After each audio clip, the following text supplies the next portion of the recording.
Coping with COVID with Tre Tailor. Updates on the pandemic and information to help you thrive and survive COVID-19. Brought to you by SCDHEC. Visit scdhec.gov for testing and vaccination sites. SCDHEC. Healthy people, healthy communities. In it together, SC and the South Carolina Diabetes Advisory Council presenting Wellness Wednesday every week on Coping with COVID. The City of Columbia Office of Business Opportunities, helping to meet the needs of small, minority, and women-owned businesses in the City of Columbia. Agape Counseling and Training Services. If you're having a challenge coping with COVID, visit Agape Counseling and Training Services at agapects.com. The Comet Bus System, offering free rides to get your COVID vaccine. Don't miss your shot. Visit catchthecomet.gov. Javis Financial Services, with over 20 years of experience. Computers Unique, Dutch Square Mall. Honest, professional, reliable computer sales and service. Palmetto Media Connections, connecting media and communities together. Coping with COVID from SCDHEC. In it together, SC, the South Carolina Diabetes Advisory Council, the City of Columbia Office of Business Opportunities, Agape Counseling and Training Services, the Comet Bus System, Javis Financial Services, Computers Unique, and Palmetto Media Connections.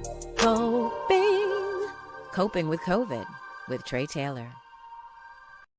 Our fellow Americans. Right now, the COVID-19 vaccines are available to millions of Americans.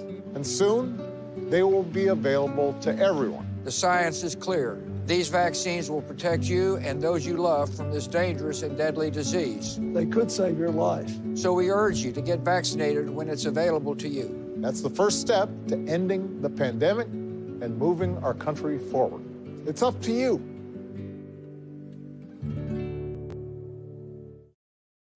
Good Monday afternoon to you. I'm Tre Tailor, and you are watching Coping with COVID, updates on the pandemic and information to help you thrive and survive COVID-19. George Wallace joins us every first Monday on Coping with COVID, and today we're talking people, police, and policy. George is going to join us in just a few minutes. He's having a little difficulties logging on, but People, Police, and Policy. That's actually the name of the launch of a series of conversations Attorney Byron Gipson is hosting in South Carolina. He is the solicitor of Richland and Kearse counties, and he wants to bring information, education, and voice to the community dealing with the apparent rage around issues regarding the law and police. Byron, thank you so much for joining us today.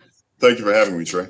Absolutely. We look forward to the conversation. His No Justice, No Peace series kicks off tonight at 6 p.m. He's also joined by Attorney Kevin Kearse. He's going to join us to discuss the Chauvin trial, incidents in South Carolina, and more. Kevin just got out of court, and he's got to run in about an hour. So, Kevin, we appreciate you stepping away from your lawyering for to join us today. Thank you, Tre. That's a good Southern word. Thanks. Lawyering. Is that a word? Yeah. You're down there lawyering. Yes, lawyering, Tre. Lawyering. All right. We appreciate both of you guys, and we're going to come right back after some updates on more on Coping with COVID, your COVID community updates. If you file unemployment, Wednesday is actually the final day for you to upload required documents to keep your benefits. Almost 30,000 South Carolinians have not submitted the info, and SCDO is reminding people to visit the SCDO website or mail any proof that you have or will start a business or will self-employed. You can visit the website to submit and ask questions or mail the information. You can see that on the screen. Again, Wednesday is the deadline, and if you do not submit it, you will lose your benefits and may have to repay. Prisma Health is moving their vaccination site to CLA. Beginning Wednesday, the site will be open Monday and Tuesday from 7 a.m. until 11 a.m. until 7 p.m. and Wednesday through Saturday from 8 a.m. until 5 p.m. Now, walk-ins are welcome, but if you would like to make an appointment and for more information, you can see that information on the screen. And we mentioned Friday that DSS is relaunching their Seniors Farmers Market Initiative, where those 60 and older can apply to receive free fruit and vegetables. Now, participants will get a $25 voucher and must be 60 years old and have a valid form of ID. For more information, including where and how to apply by June 1st, that information is also on the screen.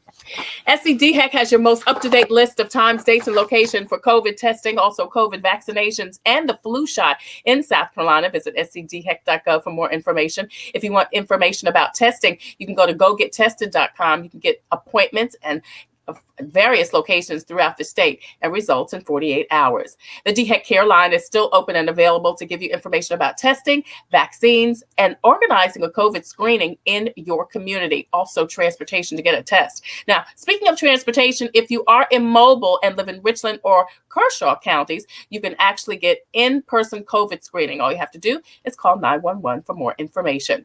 Several places throughout the state of South Carolina are offering COVID vaccinations. We're going to talk about just a few. Of course, the one at Columbia Place Mall is open every day from 7 a.m. until 7 p.m. Spanish-speaking and sign language interpreters are available, and all you have to do is come. You don't even need an ID for folks 16 and older. COVID vaccines are also being done at Lexington Medical Center. As a matter of fact, many of those locations have gone into being walk-in locations. You can see that information on the screen. Also, Benedict College offers their vaccine clinic. That's happening from 10 a.m. until 4:30, Monday through Saturday. Again, that information is on the screen. Now, if you are a veteran, the VA is handling all vets COVID vaccinations. Again, if you're a veteran, log on to the VA website. And again, you can see that, and they will hook you up. Several retail outlets, particularly pharmacies, are offering the COVID vaccination, including Kroger. Kroger pharmacies are offering the COVID vaccine. You can see that information for the statewide locations on your screen. Also, CVS is offering COVID vaccinations, not only in freestanding CVS locations, but also those locations within Target stores. Now, if you or someone you know is having some challenges registering to get their vaccination, Get Set Up is giving free classes. Now, they're not going to make your appointment, but they can certainly walk you through getting your appointment made if you're a senior citizen. Don't let transportation hinder you from getting your vaccination. The Comet bus system is actually offering free rides to vaccinations. Don't miss your shot. Catch the Comet to get your vaccine. Now, speaking of the Comet, they have also started offering this week the COVID vaccinations at the main location on the corner of Laurel and Sumter. You can stop by there at the times that you see again on the screen to get your COVID vaccination. Don't forget, if someone you know has passed away due to COVID, FEMA is doing reimbursements for funeral expenses. Again, that hotline is open right now, so give them a call or visit the website for more information about getting a reimbursement on funeral expenses. SC Bar Association and SC Legal Services have combined for a website and toll-free number to help folks with rental and mortgage help. And the City of Columbia 6-month payment plan for water bills and payment assistance up to 75% is also up and running. Now, going back and speaking of SC Bar Association and legal help, also Richland County still has money available for those folks needing help. All you have to do is go to their website. You can see that there, and apply for those fundings. And they said there is still some funding available. The ACA open enrollment, we talked to Rosalind Goodwin with the South Carolina Hospital Association on Friday. She told us all about this. Now listen, not only you can apply to get your health insurance, if you already have your health insurance, there are additional benefits available. So log back up and see what else you may qualify for.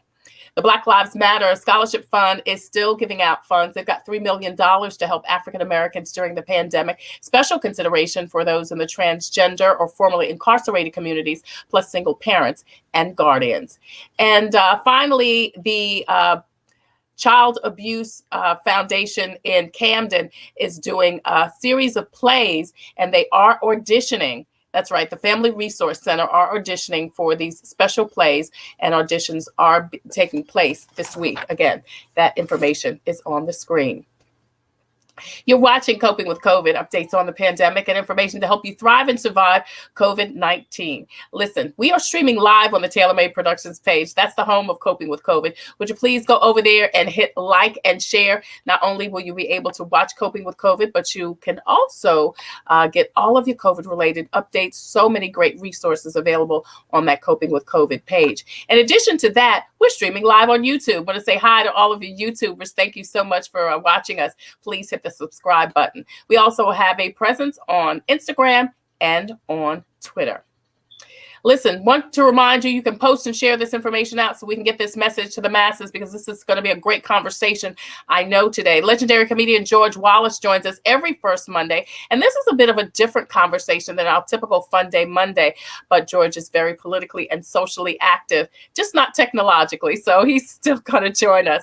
So I know that he can handle this. Attorney Byron Gipson is the 5th Circuit Solicitor for Richland and Kearse counties. For those who don't know what a solicitor is, it's like a DA, right, Byron?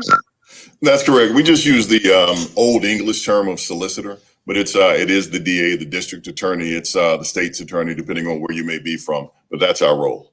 Tell us what your job is, what your position is. My job is to prosecute all of the felony matters that take place and some of the more serious misdemeanors that take place between Richland and Kershaw counties. And so that means I actually prosecute cases, as well as the probably 39 or 40 lawyers that we have in our office between the two offices, and also have a staff of about 120 people between the two offices. Wow. Wow. So tell me the process about what you do. If someone is arrested, obviously it starts with the police, and then what happens from that standpoint, so people can kind of get an understanding. All right. What happens, and just by way of background, I was a criminal defense lawyer for about 21 years or so before running for office and coming into this role. So what happens here is once the police make an arrest, at that point in time, they investigate, they create a file, and once that file is created, it gets transferred to our office so that we can begin looking at that file and preparing that for prosecution. We have to, at that point, take a look at the file, obviously. If there are any things that were missed, we advise them as to what was missed so that they can continue their investigation if needed. And concurrently, we're always sharing that information with the defense lawyer or the public defender who has that particular case. So the ultimate job of a prosecutor is not to go and get a conviction. The job of a prosecutor is actually to do justice. And so, and that's kind of one of the misnomers that's out there. I mean, you see these TV shows and people talk about, you know, they just try cases, they're looking for convictions all the time. That's not necessarily what we do. That's a part of what we do. But what we actually do is seek justice. And that can show itself in so many different ways. With our office, it shows itself oftentimes with diversionary programs, whether or not it be pretrial intervention or alcohol education program, traffic education programs, veterans courts, homeless courts, mental health courts. I mean, we have all of those things set up to attempt to address some of the issues that people are facing. So It's not the old thought of lock them up and throw away the key. That's not what our office is about. It's about trying to get people the assistance they need when we can do that. Yes, there are cases where we do have to go and throw the entire book at them and go hard. That's just the nature of it. There's some heinous things that happen in our communities, as we're seeing in the news. But that being said, part of our job is rehabilitation and trying to give people additional opportunities because everybody stubs their toe from time to time. And we want to be the person, be the office that can help people with second chances. And oftentimes, quite frankly, there are often cases that need to be dismissed. I mean, once you take a look at them and you've looked at the evidence, you determine it's not even the charge that you thought it was initially, or that was initially charged. And so sometimes we dismiss those cases. I'm sure Kevin can tell you all about how that works. Yeah, we're going to bring Kevin in just a minute. But Byron, I know that you are launching a series of public forums, and it actually starts this evening. No Justice, No Peace, People, Police, and Policy. Why do you think this is important to do? It's really important, especially now, because just looking at what's been transpiring over the last year or so, we found ourselves in 2020 just having the perfect storm of everything that could possibly go wrong. Some of that was, obviously pandemic related, but then the police violence, communities, unrest and angst as a result of some of that violence. All of those things formed a perfect storm for the unrest that we saw over the summer, and still that we're seeing presently. And so, my belief, again, having, I'm a Black man first. I have a family, I have children. I've been a defense lawyer. I've been, in the trenches in situations where those things and those allegations are out there, negative things are out there. But I've also on this side, as the solicitor, as the prosecutor, I see that there is a huge chasm that exists between communities, between police, and that chasm's continued to grow. And it didn't help when you have former people in the White House who were throwing barbs and saying negative things about race and gaslighting people to do things that are just exacerbating racial issues that have existed for decades and centuries in this country. Yeah. And so the need was there to start to bridge the gap that is starting to exist or even grown even larger and try to address some of the distrust that exists between communities and police and communities and even policymakers. Right. So the event is today. No Justice, No Peace. Love the name. People, police, and policy. And so what do you want to accomplish today? I know you're going to have a series of these, but what is the... And shakers, if you will, in a room together. I mean, we always have these conversations amongst our friends or our neighbors, or sometimes we're yelling at one another, or sometimes we're debating one another, but rarely do you get all of the people in the room who are part of these decisions, who help make these decisions. And so, as I mentioned to you before, it's called the point because, if you point your finger at somebody, you generally have three that are coming back at you. Right. And so that's the thought process is if police are pointing the finger at communities, then there are things that police need to consider that they may be doing that inflames communities. If communities are pointing at police officers, then we need to look at as communities and see what can we do to try to bridge those gaps and what can we do as well. And if policymakers are pointing the finger, then we need to talk about what policies are in place that add to this angst, and how can we have policies that address the true issues that communities are facing, that police are facing, that we can bridge these and stop seeing so many people that are dying as a result of these encounters. Solicitor Byron Gipson joins us today on Coping with COVID. Mitchell Peace Joy Jen, thank you for joining us. She says this is great information. I want to bring Kevin in right now. Byron. Attorney Kevin Kearse joins us. He is a Charleston-based general practice office specializing in personal injury, on-the-job accidents, domestic and family law, real estate, wrongful death, insurance claims, DUI, auto accidents, small business matters, and criminal defense. Thank you, Kevin, so much for joining us today. We appreciate it. Thank you, Trey. I need to hire you for my commercials, Trey. I am for hire. Don't play with me because I'll be looking for my little check this week. Listen, Kevin, what do you think about Byron's series of events that he's hosting and with the solicitor's office? Do you think, one, this is needed? Absolutely needed. Absolutely. I mean, and I salute him for initiating this. Yeah. He's right. There's a chasm between the community and police and agencies throughout the state, actually throughout the nation. Yeah. And it's going to take some very hard, honest dialogue to kind of like close that chasm down. You're never going to get rid of it. You're always going to have people who just not going to agree, and that's going to be that. But we got to try.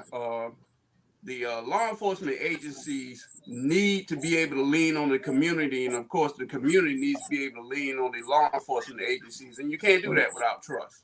Right. And right now, there's very little trust between the Black community, especially.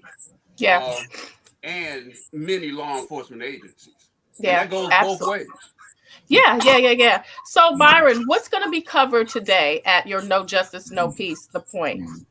And I'll tell you, initially, the first of these was truly to talk about people, policy, and policing. So really the perceptions that law enforcement may have towards communities towards law enforcement, and then how we can start bridging those gaps. So having, Sheriff Lott, having Chief Holbrook in the room, having community leaders in Columbia or in the room so that we can talk about a few of those things just to get those perceptions out there. Because first, number one, you got to know what's out there, what the issues are, what you're being called in order to know what you need to be addressing.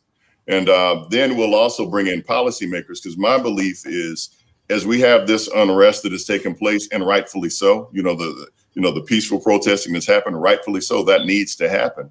But there has to be another step from the protesting to actually affecting policy. Right. And that's the part where I think our communities, Black communities especially, fall short. And so this is meant to be an instructional type, almost a seminar, in a way, so that we can start learning, all right, or at least remembering and looking at what the next steps can be, so that we can start to address these issues not just by marching, but also by affecting the policies that need to be made.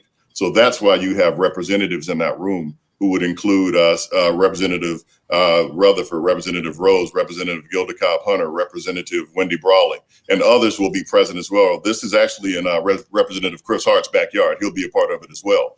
And so just representatives who are here in the Midlands, especially steeped in the Columbia area and Richland County. And again, that's no slight on Kershaw County. We're starting this process here. You know, I'm solicitor of both counties, but we're starting this process here in Richland County.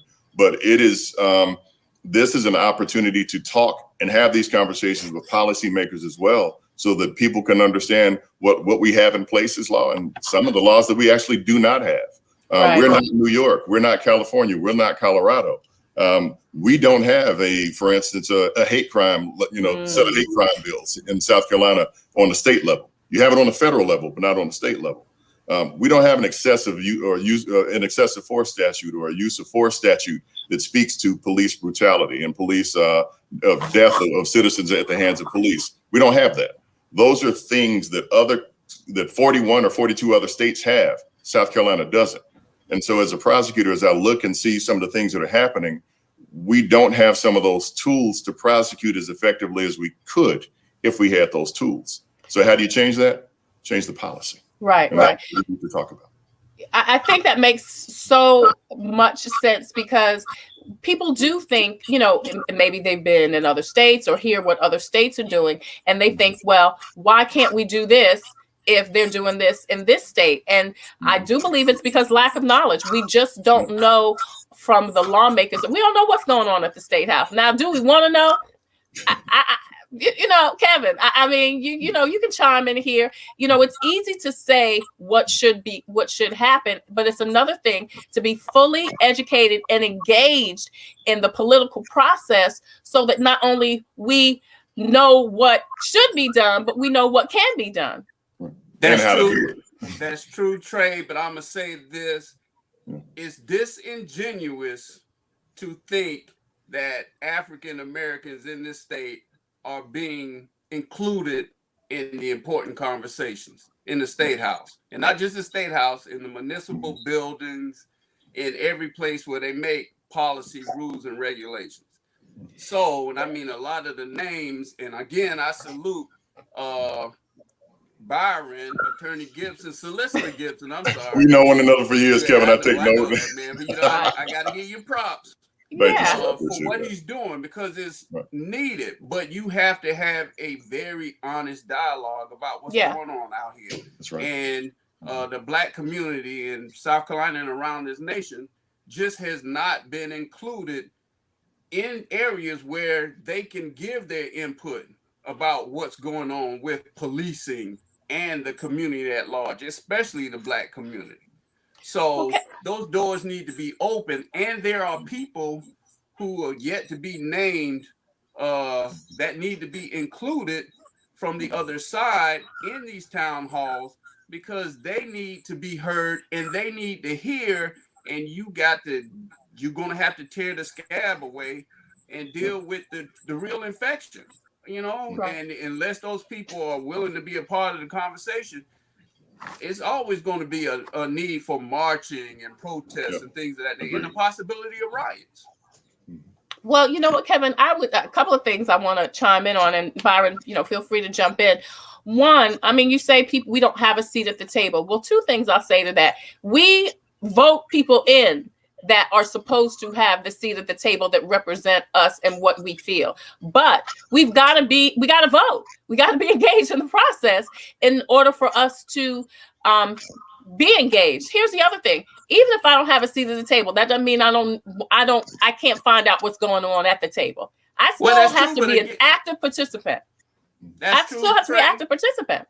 That's true, Trey, but again, that kind of simplifies the problem. You're right. You vote people in who are there. Those people, when given the opportunity, need to stand up in the moment and address the reasons why you vote them in these offices. At the same time, the community needs to be behind these people. I've been in this for 30 years, Trey. I've been in this industry for 33 years now.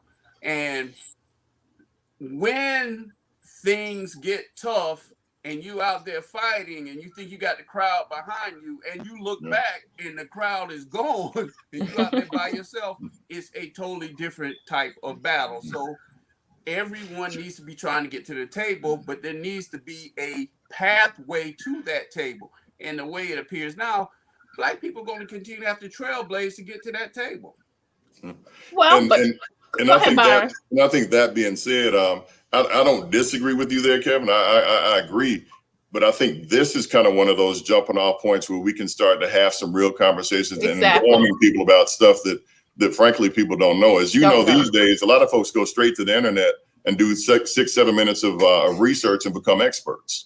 And so having a conversation where you have people in the room who know some of these things, but it's incumbent on us to continue the conversations going forward and reaching out. So, just making sure we're doing a good job of touching communities and getting more input, and then bringing these leaders in who are representing each of these different facets of Richland County or whatever county you may be in, so that we can, you can hear what they're doing, meaning what your legislators doing, and have some input and understand that you can contact them and understand there are open hearings where these things are taking place, right. and you can participate in these parts. It is a participatory democracy. It is. So, it is. And I agree. I'm not saying I disagree, Trey. I'm saying that we got to remember it's disingenuous to think that it's an easy thing for people to do. No. But again, I want to say this. I salute Solicitor Gipson for doing what he's doing. Then salute him. Then salute him. Then do like this. Salute him if you want to. When I salute you for doing this, because you're right, you are opening the door to give information and access to people, and you're bringing some people into the conversation that would not normally be a part of the conversation with your everyday Black folk. Right. And so you want to show these people that they do have a voice and that they can be listened to by people who normally seem to be out of their range. Yeah. So it is a good step. The conversation that we're talking about today is the point: no justice, no peace. It's people, police, and policy. Attorney Solicitor Byron Gipson is hosting this in his office, and this is just the first of many. I want to shout out Angela Carr-Patterson, who was watching. Thank you so much, Angela. She says this is going to be a great conversation. All change starts with a conversation, not just any conversation, but one that gets to the heart of the matter and uncover real solutions. Hey, thank you, Angela. Gary Hunter says, I have helped many by talking to the prosecutors when others wouldn't even approach them. He asked, though, Kevin and Byron, when is the best time to talk to a prosecutor? Is there a right time? All Byron? The time. Okay. I say there's. It's like talking to the Lord, Trey. Yeah, come on the top. No, I mean, I say it depends on when you're saying talk. Tell me what you mean by talk. I mean, if it's about an individual case that they're not involved in, then that gets to be a harder conversation. But if it's about general policy, things of that nature, that's what these types of forums are for. I mean, trust me, I get emails, I get calls, I get, and as you know, Trey, meetings with communities. One of the negative effects of COVID is that we've not been able to get out and touch people like we've been doing, in my first year in office, where we were going around to community meetings and having, kind of talking sessions and just being available, having members of my office kind of go to different communities and sometimes ask, sometimes just showing up. We're not able to go to churches like we had been going to have those conversations, or having those seminars, expungement seminars and those different things, because COVID didn't allow us to do that. So it's put us a little behind the 8 ball. But to Kevin's point, you just got to talk. I mean, if there's a question, there's a question. And there are reasonable answers a lot of times, and sometimes we'll agree to disagree, on a point that's being made. But the bottom line is, if there's a question, you got to ask the question. It's not always a point and accusatorial piece, but a question as to, well, why is this or why is that? And that's part of what this conversation is about as well. We're talking about policy, but that's a time too when we can answer some of those questions about why solicitors' offices, or I can't talk about every office, why our office does what it does, and what are our marching orders? What are we doing? I can answer that. I'll answer that till I'm blue in the face. Yeah, this is Fifth Circuit Court Solicitor Byron Gipson. He's joining us today along with attorney Kevin Kearse, a practicing attorney in Charleston, South Carolina. We're talking about Solicitor Gipson's event tonight. It's called The Point, No Justice, No Peace, Police, People, Police, and Policy. And again, it's going to happen tonight, live streaming and also in person. There are limited seats and COVID. I'm sorry, I'm looking at George texting me. And so you can actually watch it live streaming and also very limited seating available. Gary's saying he was asking about the case they're working on. Now, the public can't really ask about a current case. Is that correct? That's correct. I mean, and I'm not trying to be funny when I say this. I mean, you can ask, but there are ethical rules that prevent a prosecutor from commenting on anything in an open case other than essentially what the charge is, when the case is going to be tried. And you got to keep it very simple. And, in those parameters, some people honor it, some don't, but our office is going to honor that because you never want to be in a position when you start to make comments that could affect a person's right to have a fair trial. Like it or not, whatever that charge is, a person is still under the Constitution innocent until proven guilty. And so for a prosecutor to get out here and start to talk in public about specifics on the trial, there's a chance you can taint the jury pool. People who are listening may be on the jury and we could sway them in one direction or another. So in my prior life as a defense lawyer, I did it on many occasions. I go back, look at press clips, and if there was something that was said that was afoul of the law, I bring it to the court's attention and ask for a change of view, meaning trying to move the case from the county where it was to a county where so much publicity or pretrial publicity would not have happened. So I get it in this day and time. People want to know and they want to know now.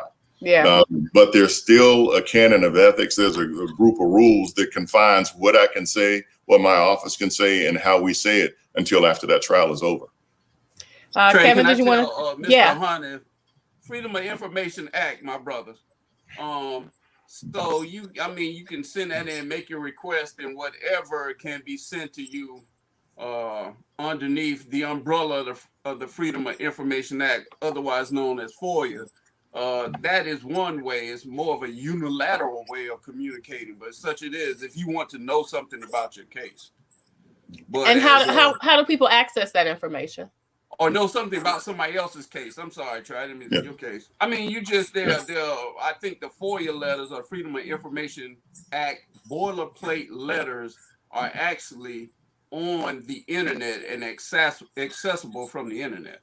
We got one on our website, actually. So in trying to be as transparent as possible on our website, if there's a FOIA question, there's the instructions and all of that about what we can provide is there. If it's about a case that if it's about your personal case, my best advice is to have your lawyer be the person to do the contact. Because again, I should not be communicating directly with anybody charged of a crime, that I'm, in the circuit, because again, I don't need to get into a point where they could tell me something that I don't need to be hearing. Your lawyer needs to be the go-between. It's no disrespect to that person. But the lawyer needs to be the go-between, because I don't need to know, what your thoughts were about what happened or what you're accused of doing or why you thought that. I don't need to know that, because that's for your lawyer to communicate. You don't need to ever speak directly to a prosecutor about those things. You got to do that through your lawyer, because that's protecting your rights. And that's what all about is making sure your rights are protected in this thing. And we can see the solicitor's website right here to the right of the screen. And as you can see, it says about courts, diversion programs, expungement, victim witness assistant, worthless check program. And as Byron said, you can log on to the solicitor's office website. If we can get his website up, that would be great. It is scsolicitor5.org, scsolicitor5.org. If you want more information, from the solicitor's office, you can certainly log on there. We're talking to 5th District Court Solicitor Byron Gipson, and he's talking about his event that's coming up tonight. It is called No Justice, No Peace, and it's tonight at 6 o'clock, from 6 until 8 o'clock at Busby Street Community Center. That's here in Columbia, South Carolina, and you are welcome to join via live stream or stop by this evening. Limited seating is available. Gary says, as a pastor, is it okay to help? Last question, and then we're going to take a break. Is it okay to help as a pastor? When you say help, if and I guess this is the lawyer thing when we're trying to say, well, what do you mean by help? Yeah. If there, oftentimes, and I'm sure Kevin will speak to this as well. I mean, if there's a situation where a person is in court, pastors often intercede at a guilty plea to talk about kind of what we call mitigation, meaning, talk about the person and the positive things they've done. And pastors often come in and talk about the person who they've known. Right. And Character witness. Bingo. Character witness. There she goes, man. She's an expert. Yeah, look at that. Trey, I can't to Mr. Hunter, talk to the attorney, the defense attorney, before you want to offer your help. A lot of times you see yourself as helping in situations. Sometimes you actually are throwing gasoline on a fire if you don't really know exactly what help is defined as, so you might find yourself going from being a helper to being a witness. So you need to talk to the whomever's defense attorney first, before you go in and try to, unilaterally speak to a prosecutor about an individual, and their case. Right. So, because again, Trey, you and I have had this conversation, and I say it again, there is court truth and then there's actual truth. And so you gotta be careful what you say, when you say it, and how you say it, and who you say it to. Right. That's right. And there's a duty of confidentiality that lawyers have that, there's a priest, penitent, you remind me what, but there is a piece of confidentiality, but you just got to, to Kevin's point, that's why I keep saying talk to the lawyer. Right. It's best because you don't know what this trial strategy is. You don't know what that person has said to the minister that maybe the prosecutor does not need to know. So the best is just start with the lawyer and then kind of take it from there. Should remain in the confessional. So, I haven't said that, which is what he's talking about. There is confidentiality. Well, we know as lawyers, you can waive that. The person can waive it, the defendant, but then the person that the person confided to could also waive that on behalf of the defendant unknowingly. So you might go in and say, well, I know so-and-so did this because he told me, but he's a good boy. And again, you turn yourself from being a helper to a witness. So talk to the defense lawyers first before you engage in that kind of help. That's Charleston-based general practice attorney Kevin Kearse. Byron Gipson also joins us. He is the Fifth Circuit Court solicitor for Richland and Kershaw counties. Solicitor Gipson is sponsoring this event, one of many, The Point, No Justice, No Peace.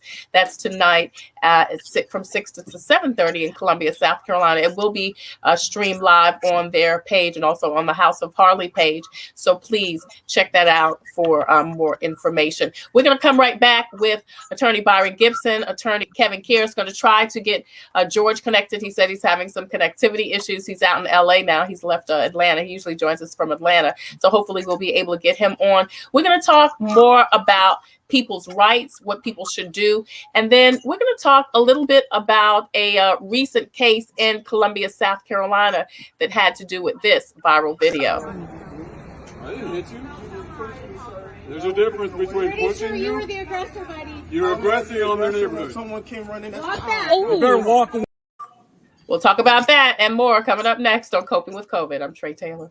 Coping with COVID, updates on the pandemic and information to help you thrive and survive COVID-19. It's brought to you by SCDHEC. Visit scdhec.gov for an updated list of testing and vaccination sites and info to help protect yourself, your family, and friends from the coronavirus. SCDHEC, healthy people, healthy communities. In it together, SC and the South Carolina Diabetes Advisory Council presenting Wellness Wednesday every Wednesday on Coping with COVID. The City of Columbia Office of Business Opportunities, helping to meet the needs of small, minority, and women-owned businesses in the City of Columbia. Visit columbiasc.net/OBO. Agape Counseling and Training Services. Call 803-779-2777 for licensed professionals of counselors and social workers helping families, engaged and married couples, and individuals of all ages gain an understanding of all aspects of their lives. If you're having a challenge coping with COVID, visit Agape Counseling and Training training services at agapects.com. The Comet Bus System, a fast, fun, friendly transit system that can take you anywhere you want to go in the Midlands. So don't miss your shot. Catch the Comet and get a free ride to get your COVID vaccine. Visit catchthecomet.gov. Javis Tax Services, South Carolina's premier full-service financial provider with over 20 years of experience. Palmetto Media Connections, connecting media and communities together. And Computers Unique, Dutch Square Mall. Call Daniel for honest, professional, reliable, and knowledgeable computer sales and service. Coping with COVID from SCDHEC. In it together. The South Carolina Diabetes Advisory Council. The City of Columbia Office of Business Opportunities. Agape Counseling and Training Services. The Comet Bus System. Palmetto Media Connections. Javis Financial Services. And Computers Unique.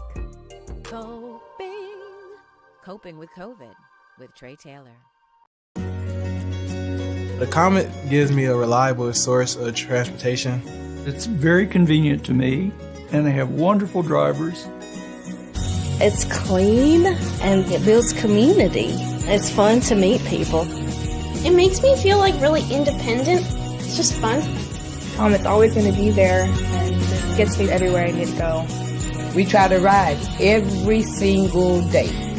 Comedy is our livelihood.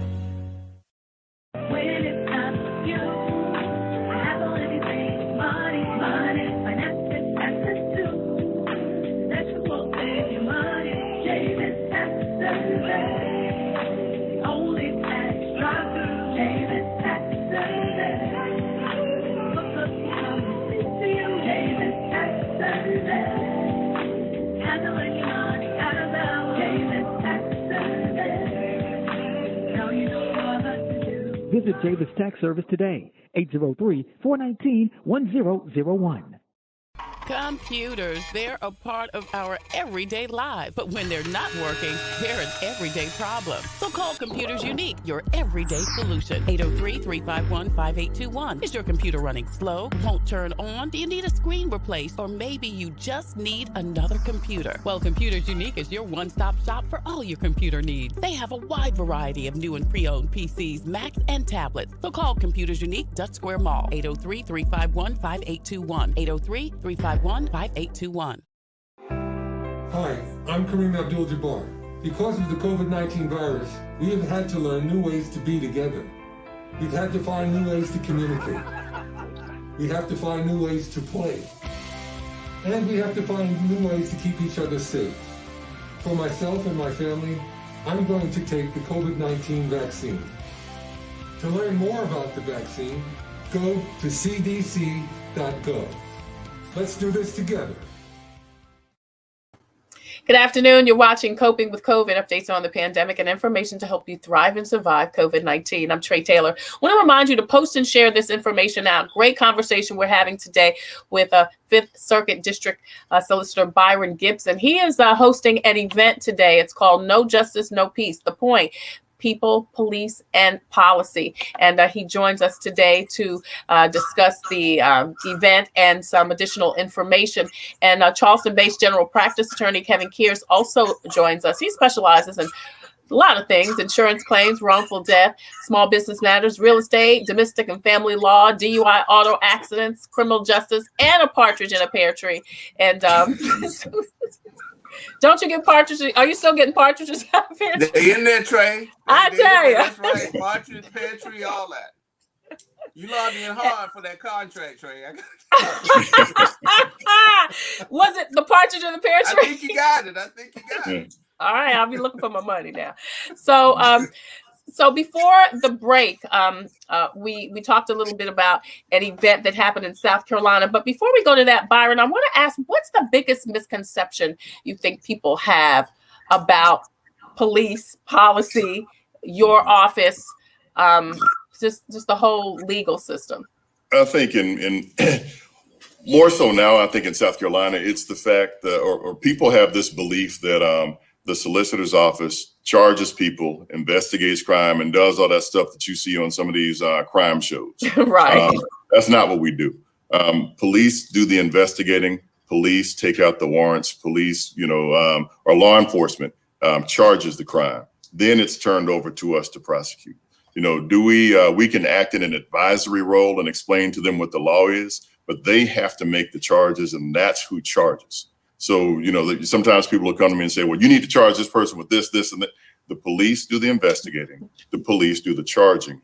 And then depending on the type of crime, then that's then we'll prosecute at that point in time. You know, we have jurisdiction to prosecute, but when it comes to misdemeanors and magistrates court types of matters, generally you're not seeing the solicitor's office there unless it's in our office, criminal domestic violence, or it's now called domestic violence cases, and DUIs.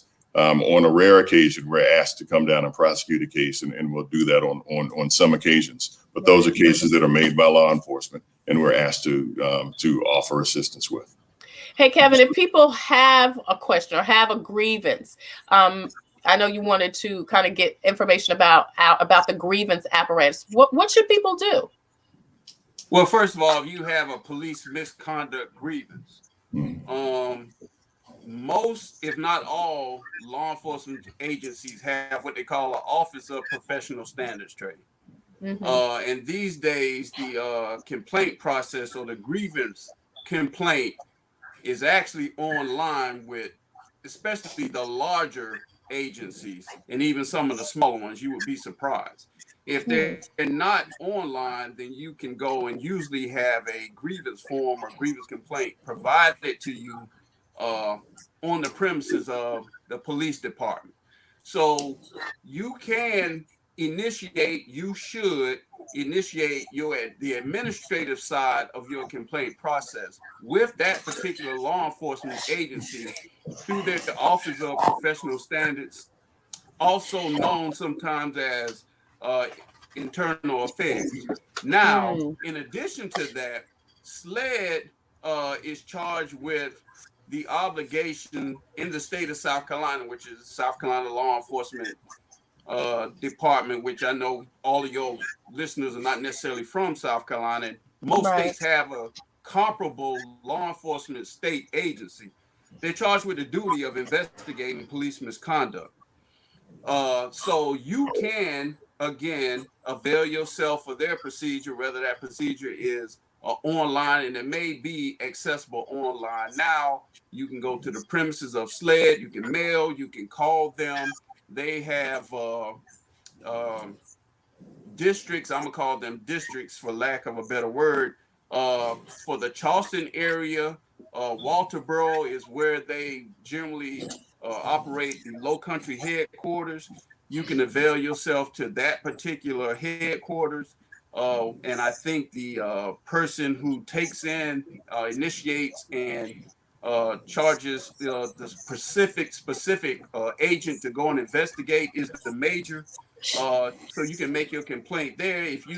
Everybody got a telephone, so if nothing else, you can call them.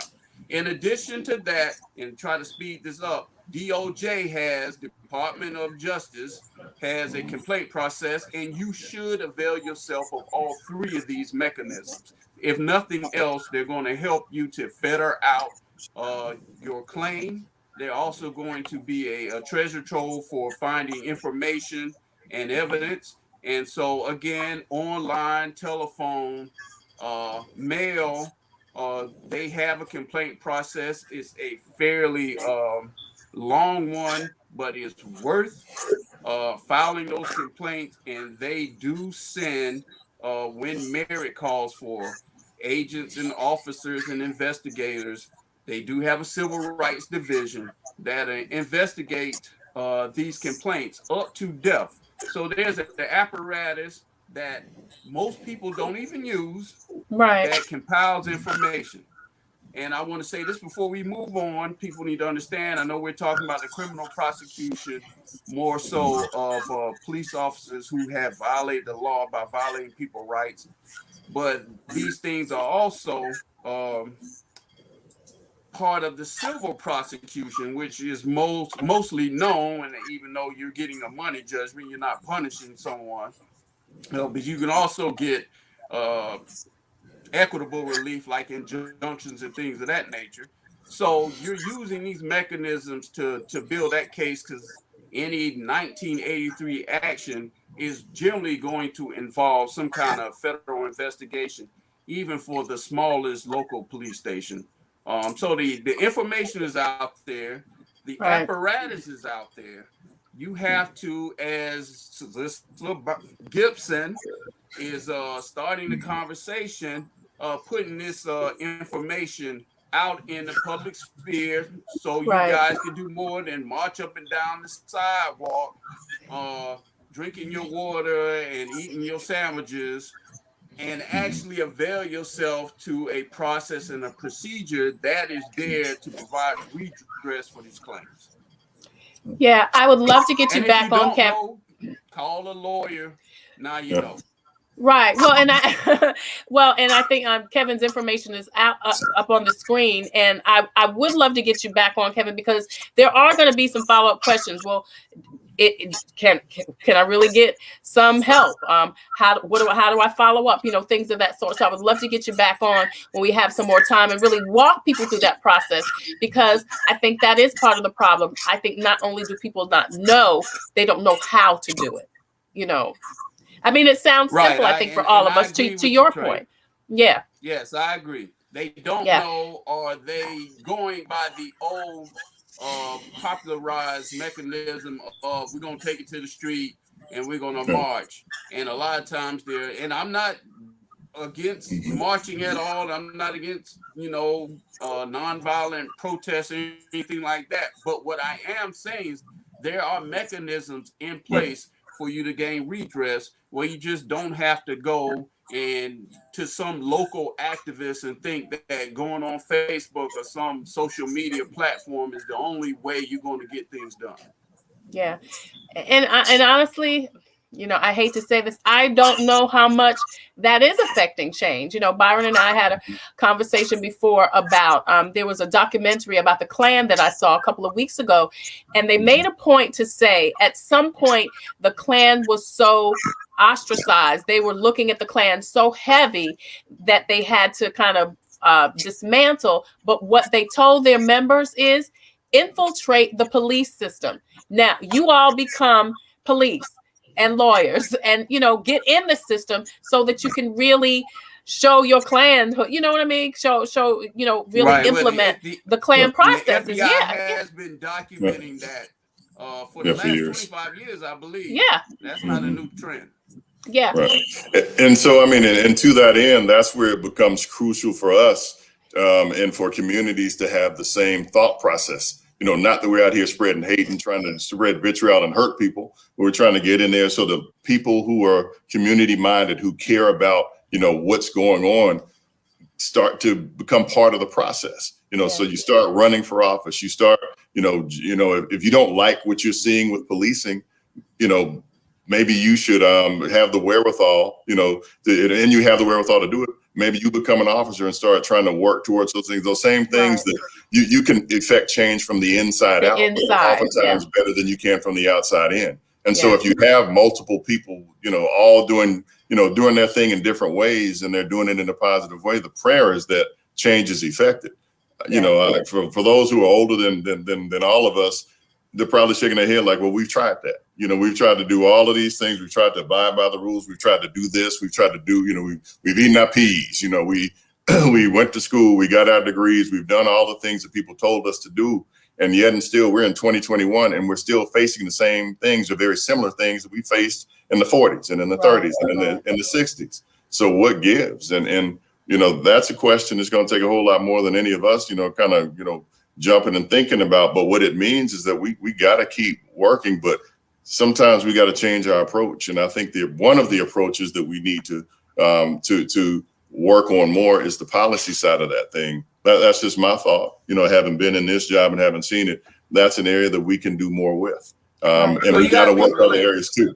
Yeah. You have to be relentless. And again, this is an area more so at the start of my career, Trey, than now that I actually practice in police misconduct.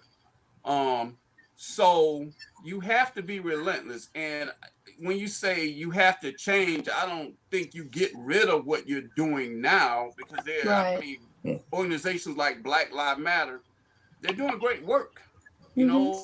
despite the amount of criticism they get. But you have to augment what you're doing.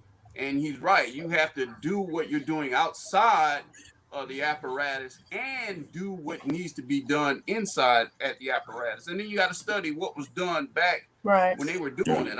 I mean, they had three-pronged attack. You had protests, you had litigation, you had legislation. And so we have to look back at what they were doing before and understand we stopped that. Yeah. We have to pick that back up and do those things. And you very rarely now do you hear about anybody really litigating things in a way that's going to affect change. And so we got to move this thing forward, because Jim Crow is not going anywhere without a fight. You got to be relentless. And it is Jim Crow. Yeah. Or is it, it's what is it? Jim Crow, James Crow, right? It's attorney Jim Crow. It's police chief Jim Crow. I don't know, Trey. Yeah. But I think the key about being relentless is what Kevin said. I mean, that's the key. I mean, it's, we all get tired at some point in time, but if you have multiple people who are working towards this end, sometimes you don't have to do it all by yourself. I mean, W.B. Du Bois talked about the talented tenth. It's like that vanguard, that 10% that does all the work in any organization, whether it's the church, whether it's school, whatever it is. But we got to spread that and have more people who are about the work, not just about the fame and the clicks, but who are about the work. And there are a lot of people who are about the work. And so that's what we're trying to get to is, let's be about this work. You can be about a lot of things, but you got to be about this work. It's not easy. You're going to get called a whole lot of things sometimes, but you got to be about the work. Pray hard, get some thicker skin, and just believe that through that prayer, we're going to affect some change. But, what would say faith without work is dead. It's dead. So there is a work component that has to take place here. So a lot of us are working. A lot of communities are working. Let's just try to focus our work so that it has, so it bears the most fruit. Yeah. Mitchell Peace Joy Jen says, yes, we need a seat at the table where the decisions and policies are being made. Mitchell, thank you so much for your comment. We're talking to attorney Kevin Kearse. He is a general practice attorney from Charleston, South Carolina. He was from Columbia. He practices in Charleston. And Fifth Circuit Court Solicitor Byron Gipson. The point, no justice, no peace. People, Police, and Policy event is happening tonight from 6 and 7:30, and you can watch it streaming live on social media. So definitely check that out. We've got about 5 more minutes, guys, and there's so much more I want to talk about. I'm going to end with the Pentland case, which is from here in South Carolina. But there's something I wanted to know about the Chauvin trial, the George Floyd trial. Why is it taking so long for him to be sentenced? Why couldn't it be like this week? Why did it have to take 3 months? Every state has a different way that they do things, and it looks, from what I can see, is that Minnesota has a similar policy as they do in federal courts. Whereas once the trial is done, there's a point where there's a PSI, which is called a pre-sentence investigation. That's carried out. And so that investigation takes a period of time to do, so that there's research that's done in South Carolina. It's done by generally the probation department, or in the federal court's probation department, and they'll go and they'll research everything from where a person was born, their background, kind of a sociology study, and who this person is, who they are, and what their possibility of offending again would be. And then that report is when it's completed, it's turned over to the courts, it's turned over to the defense lawyer, and the court looks at that to get guidance as to what it thinks the sentence should be. But it has to fall within the range of what the sentencing, or fall within those guidelines of what of the crime that was committed. Right. Yeah, that's my understanding, Trey. Okay. All right. Yeah, that's one thing I wanted to know. All right. Understanding that they're predicting he's about at 12 and a half years on the based upon their sentencing guidelines. Correct. Just keep that in mind. And that has a lot to do with what? Because this is his first offense. Well, I mean, he doesn't have a criminal record. He's right. He doesn't a have a law criminal enforcement officer, and he's married. I'm sure he's done an abundance of positive things, things that could be deemed positive in the community. Mm-hmm. But I mean, the flip side is there's also an argument that there are aggravating factors that are going to be presented at the time of the hearing to go above and beyond the guidelines recommendation.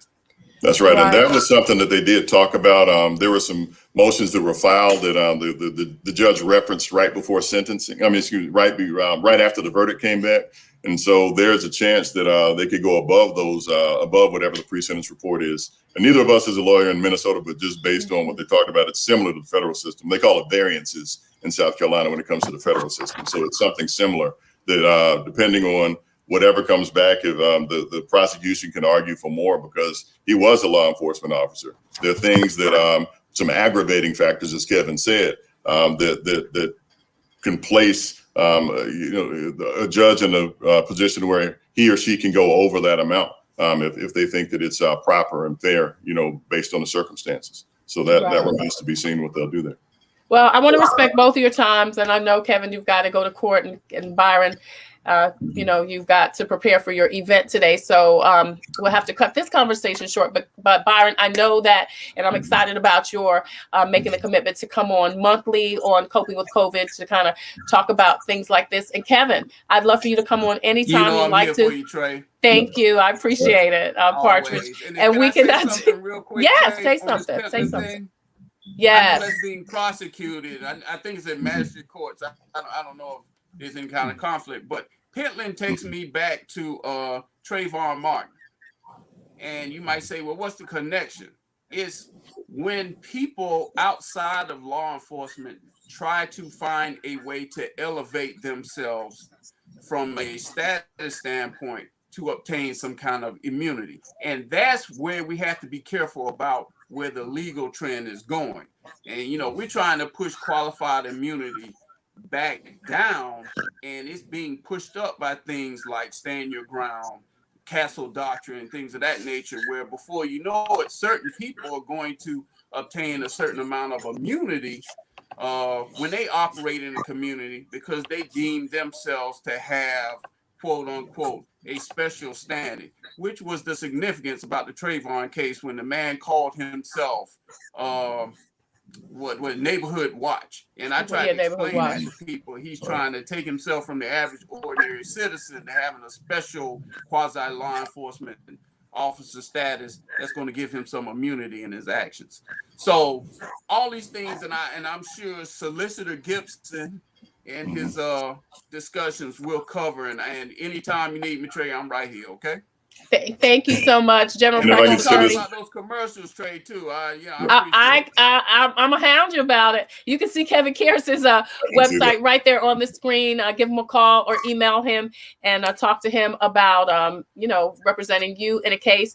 And Byron, the solicitor's office website is coming up on the screen in just a minute, and definitely want you to check out Solicitor Byron Gipson. If you have a question or a comment, please do so. And of course, this is the flyer for today. The Point, No Justice, No Peace, People, Police, and Policy tonight at 6 p.m. streaming live. Byron, thank you again, both of you gentlemen, so much for joining us today for the conversation. And Byron, thank you for committing to really connect to the community during this really volatile time in our state, in our country.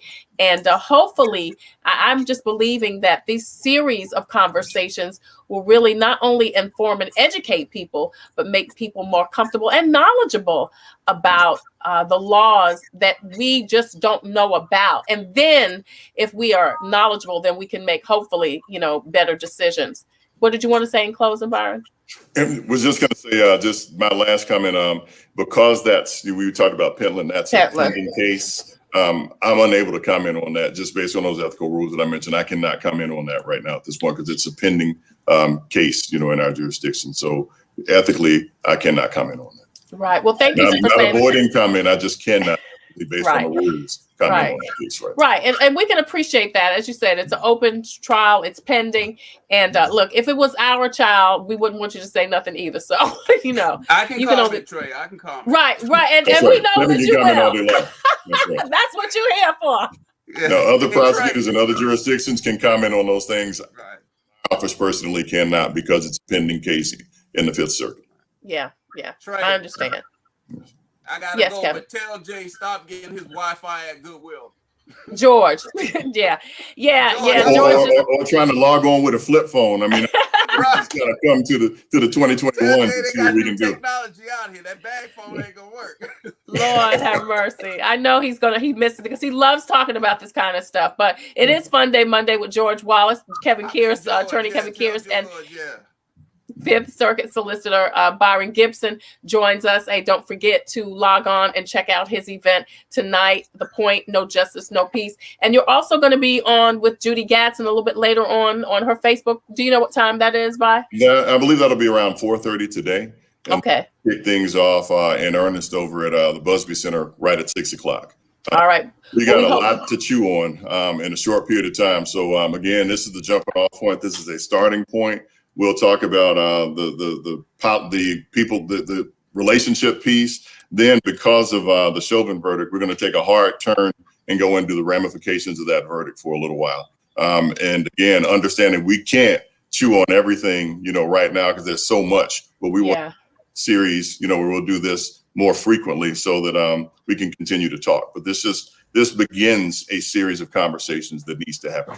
Yeah, and that's great. And like you said, you're going to have them periodically and with different topics. Correct. Right. And then, of course, he's going to be here every month talking about some things also. Once again, Fifth Circuit Court Solicitor Byron Gipson from Kershaw and Columbia, Richland County, and General Practice Attorney Kevin Kearse from Columbia, practicing general law out of Charleston. Thank you, gentlemen, so much for joining us today. Kangos, George. I appreciate it. I use some good Wi-Fi, man. Gentlemen, thank you so much for joining us today. I appreciate it. Thank you, Byron. Thank you. Listen, if you have a story or initiative that can help someone cope with COVID, please go over to the TailorMade production page and inbox me. I would love to feature your story on the show. If you have a product or service that could help someone cope with COVID, please email copingwithtreitailor@gmail.com. The information is scrolling at the bottom of the screen. We would love for you to be a proud sponsor, just like SCDHEC, In It Together SC, the Diabetes Advisory Council of South Carolina, the City of Columbia Office of Business Opportunities, Agape Counseling and Training Center, Javis Tax Services, Palmetto Media Connections, the Comet Bus System, and Computers Unique Dutch Square Mall. Coming up this week, of course, In It Together SC and the Diabetes Advisory Council of South Carolina present Wellness Wednesday every Wednesday. Also going to talk about the tax deadline with Sana Garrett, also the upcoming gubernatorial, city council, and mayoral races, and a couple that met on social media and married in less than 6 months. We'll talk to them and more next on Coping with COVID. As usual, I leave you with my reading from Jesus Calling. Today is May 3rd, and Jesus says, "You cannot serve two masters. If I am truly your master, you will desire to please me above all others. If pleasing people is your goal, you'll be enslaved to them. People can be harsh task makers when you give them the power over you. If I am the master of your life, I will also be your first love. Your serving me is rooted and grounded in my vast, unconditional love for you. The lower you bow down to me, the higher I lift you up in the ultimate intimate relationship. The joy of living in my presence outshines all other pleasures. I want you to reflect my joyous light by living in increasingly intimacy with me." That's your Jesus Calling for today, Monday, May 3rd. I'm Tre Tailor. Until the next time, I wish you peace, abundant blessings. Want to remind you, don't forget, you still need to wear your mask, and please get your vaccination. Thank you so much for joining us. Coping with COVID with Tre Tailor. Updates on the pandemic and information to help you thrive and survive COVID-19. Brought to you by SCDHEC. Visit scdhec.gov for testing and vaccination sites. SCDHEC. Healthy people, healthy communities. In It Together SC and the South Carolina Diabetes Advisory Council presenting Wellness Wednesday every week on Coping with COVID. The City of Columbia Office of Business Opportunities, helping to meet the needs of small, minority, and women-owned businesses in the City of Columbia. Agape Counseling and Training Services. If you're having a challenge coping with COVID, visit Agape Counseling and Training Services at agapects.com. The Comet Bus System, offering free rides to get your COVID vaccine. Don't miss your shot. Visit catchthecomet.gov. Javis Financial Services, with over 20 years of experience. Computers Unique, Dutch Square Mall. Honest, professional, reliable computer sales and service. Palmetto Media Connections, connecting media and communities together. Coping with COVID from SCDHEC. In It Together Together SC, the South Carolina Diabetes Advisory Council, the City of Columbia Office of Business Opportunities, Agape Counseling and Training Services, the Comet Bus System, Chavis Financial Services, Computers Unique, and Palmetto Media Connections. Coping with COVID with Tre Tailor.